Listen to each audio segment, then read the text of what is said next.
My name is Adrian Klasa, Development Finance Editor of The Banker, and I'm here in Bali, Indonesia at the World Bank IMF annual meetings. And I'm here with Yousuf Mohamed Al-Jaida, CEO of Qatar Financial Center. So to start out with, I wanted to ask you about a recent initiative. The government of Qatar set aside $2 billion in order to give incentives and seed capital to corporations that want to set up within the financial center. Why is that happening now? We have an aggressive strategy put together for the next 5 years, up to 2022, and that's when the World Cup is being hosted in our nation, Qatar.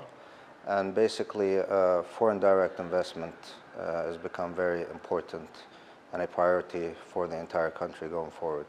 Since the Qatar Financial Center has been basically the bearer of foreign direct investment and the main agent in the country to attract foreign direct investment, we have made an arrangement with the government to set up an incentive structure to attract multinational corporations to base themselves in Qatar, to tap into basically certain countries in the region in a hub and spoke model. So a couple of $1 billion have been put together as an incentive package.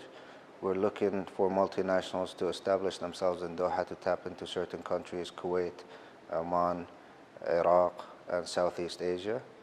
And basically what we're telling people is if you set up your headquarters in Qatar to target those specific markets, then we are willing to provide incentives and allow you to tap into a couple of $1 billion of Qatari funds. And that's going to be in the form of free offices, tax incentives, and seed capital. So the whole idea is to attract headquarters to establish themselves in Qatar in parallel to the Dubai Financial Center. So like a parallel hub, if you will, for the region. And what advantages do you think that setting up within the Qatar Financial Center presents versus your main competitor, the Dubai International Financial Center? We have a lot of added value in Qatar. Our financial center has been set quite differently in terms of it's a hybrid model. It's a onshore access. It allows onshore access with all the international framework that comes with any other free zone. So basically, if you set up in Qatar, you're allowed access to the Qatari market. And that by itself is a couple of $100 billion of government investments in the local economy. That's one thing. The second thing, like I said, is the incentive package. So we understand that we need to put together a value proposition for companies to choose between different financial centers in the region.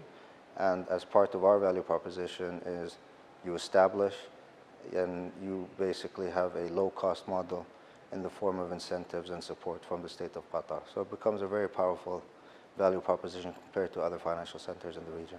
What would you say to investors who might be concerned that due to the blockade, the Saudi-led blockade against Qatar that is in place at the moment, that investors in Qatar won't have access to major Middle Eastern markets, including Saudi Arabia and Egypt? So we've taken that into consideration. The Qatari market with Qatar Airways allows you access to 198 destinations globally.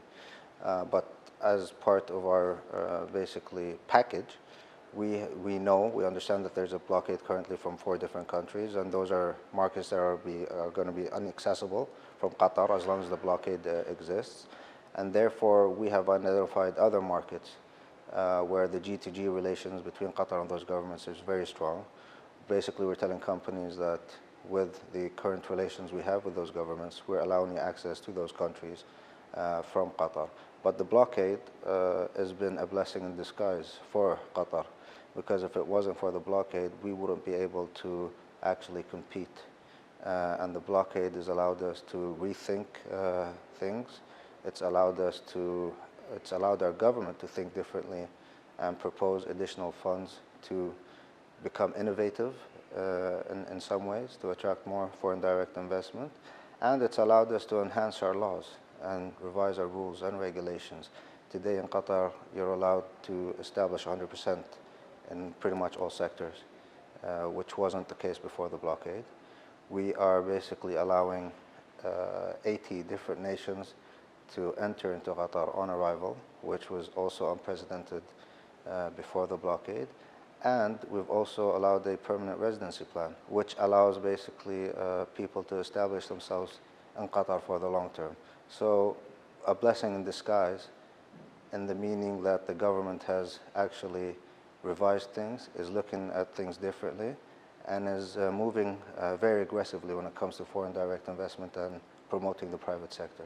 So, and on top of that, it's allowed Qatar to compete on a more regional notion, if you will. Yousuf, thank you so much for speaking to us. Thank you for having me. Pleasure. Cheers.